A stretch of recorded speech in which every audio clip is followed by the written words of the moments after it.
Դե ինչ, Նիկոլը դժեց հեղափոխության տված իր խոստումներից գուցե վերջինը, այն է երբեք չկեղծել ընտրությունները։ Բարև ձեզ սիրելի ժողովուրդ, ուզում եմ ձեր հետ կիսվել իմ մտքերով եւ որոշակի ամփոփումներ տալ։ Ինչ տեղի ունեցավ։ Կարճ ասած Նիկոլը ընտրությունները կեղծեց։ Նիկոլը գողացավ հայ ժողովրդի քվեները։ Եվ դրանով հանդերձ այսօրվա օրով Նիկոլը ունի լեգիտիմության խնդիր, այսինքն չունի բավարար հավաքած այնքան ձայն, որով կարողանա սահմանադրական մեծամասնություն ձևավորել եւ սահմանադրության հետ կապված գործողություններ կատարել։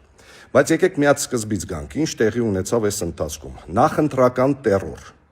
խայտառակ արտաքին միջամտություն դրսից այլ պետությունների առաջին դեմքերի անմիջական մասնակցությամբ, ուժայինների ոչ adekvat պահվածք, ձերբակալություններ, կալանավորումներ, երկակի ստանդարտներով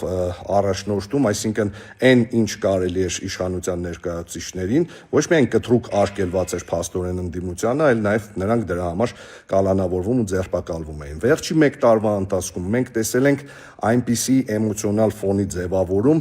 որը միտված էր հայ ժողովրդի հոգևոր մշակութային ողնաշարը կոտրելուն, եկեղեցու հետ կապված դեպքերը, կալանավորված ու ձերբակալված սրբազանները, ընդդիմադիրների բազմաթիվ կալանավորված ու ձերբակալված ներկայացուցիչներ, մի խոսքով Նիկոլ Փաշինյանը ինչ ուզում անում էր եւ այսպես ասած Հայաստանում դրել է վերջնականապես բռնատիրական ռեժիմ մտցնելու օրակարգ, ինչին քայլ-քայլ ինքը մոտենում է։ Ակնհայտ է, որ գիշերը նաև տեղի է ունեցել տեխնիկական կեղծում կենտրոնական ընտրական հանձնաժողովում, այդ բոլորս ենք դրան ականատես եղել, որովհետև նման բան չի եղել ոչ միտեղ, ոչ մի պետությունում, Հայաստանում հատկապես։ Ամեն մի վատ բանի հետ մեկտեղ նման բան երբեք տեղի չէր ունեցել։ Մի խոսքով, Նիկոլը կեղծեց ընտրությունները։ Ընդդիմության հավաքած ձայները այս ամեն ինչում ավելին քան լավ ցուցանիշ է, շատ լավ ցուցանիշ է։ Ապրեն բոլոր այն մարդիկ, ովքեր գնացել են ընտրատեղամասեր, ապրեն բոլոր այն մարդիկ, ովքեր համաձայն չեն եղել, որ իրենք պարտվեն վարչական ռեսուրսին։ Իսկ ակնհայտ է, որ ընտրություններում Նիկոլի նույնիսկ այս իր համար կատաստրոֆիկ թվերը նա կարողացել է գրանցել միայն ընտրությունները կեղծելով եւ միայն վարչական ռեսուրսի հաշվին։ Ընդդիմությունը իհարկե նման բաների հնարավորություն չի ունեցել։ Ըստ այդմ մենք պետք է նաև հասկանանք, թե հիմա ինչ է կատարվում։ Փաստ է, որ գոյություն ունի ճգնաժամ։ Փաստ է, որ գոյություն ունի ճգնաժամ թե հոգեբանական, թե իրավական, որովհետև Նիկոլ Փաշինյանը օգտագործելով իր բոլոր ռեսուրսները նկարել է այն, ինչ որ ուզեցել է ու ստացվել է ուղղակի այն, ինչ որ ստացվել է, որովհետև դրան հիմնականում ընդդիմացել են այն մարդիկ, ովքեր գնացել են ու ձայն են տվել ընդդիմությանը, ապրեք ժողովուրդ ջան։ Հիմա մի քանի խոսք ընդդիմության մասին։ Ինչ եղավ եւ ինչ է պետք անել։ Այո, ես հասկանում եմ, որ դուք անհավասար պայմաններում եք մասնակցել ընտրություններին։ Այո, ես ֆիքսում եմ, որ դուք շատ լավ ռեզուլտատ եք գրանցել նույնիսկ այդ պայմաններում։ Բայց հիմա գալիս է հարցը կանգնում է նրան մանդատները վերցնել թե չվերցնել։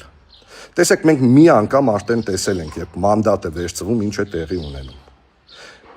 Եվ մի անգամ էլ 21 թվականին էլ, երբ մարդիկ գնում էին ու ընդդիմությանը ձայն են տալիս, ձայն չեն տալիս, որ իրենք գնան ու ընդդիմադիր падգամավոր աշխատեն Նիկոլ Փաշինյանի ազգային ժողովում։ Հիմա էլ մարդիկ եկել են ու ձեզ ձայն են տվել, որ դուք ոչ թե ընդդիմադիր падգամավոր աշխատեք, այլ անեք իշխանափոխություն։ Դուք ձեր մանդատը ժողովրդից, ձայնը ժողովրդից ստացել եք, որպեսզի անեք իշխանափոխություն։ Եթե դուք վերցնում եք մանդատները, դա նշանակում է, որ դուք լեգիտիմացնում եք Նիկոլի կեղծած ընտրությունները։ Ոնց ուզում եք դա անվանեք՝ տեխնիկական, չտեխնիկական, նախընտրական, ընտրություններից առաջ, ընտրություններից հետո, ընտրությունների գիշերը, դրսից ուղղորդված եւ այլն, կապ չունի։ Մանդատ վերցնելով դուք լեգիտիմացնում եք Նիկոլ Փաշինյանի կառավարությունը եւ ընդունում եք այս կեղծված ընտրությունների արդյունքները։ Վստահեցնում եմ ձեզ, մանդատ վերցնելու պարագայում շատ արագ մենք արդեն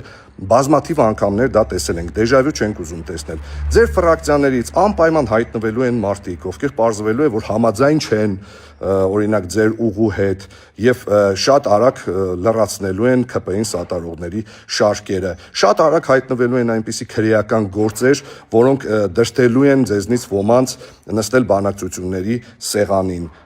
Փաշինյան Նիկոլի հետ։ Ես սա մեղադրելով չեմ ասում, ես ուղղակի պատմում եմ, թե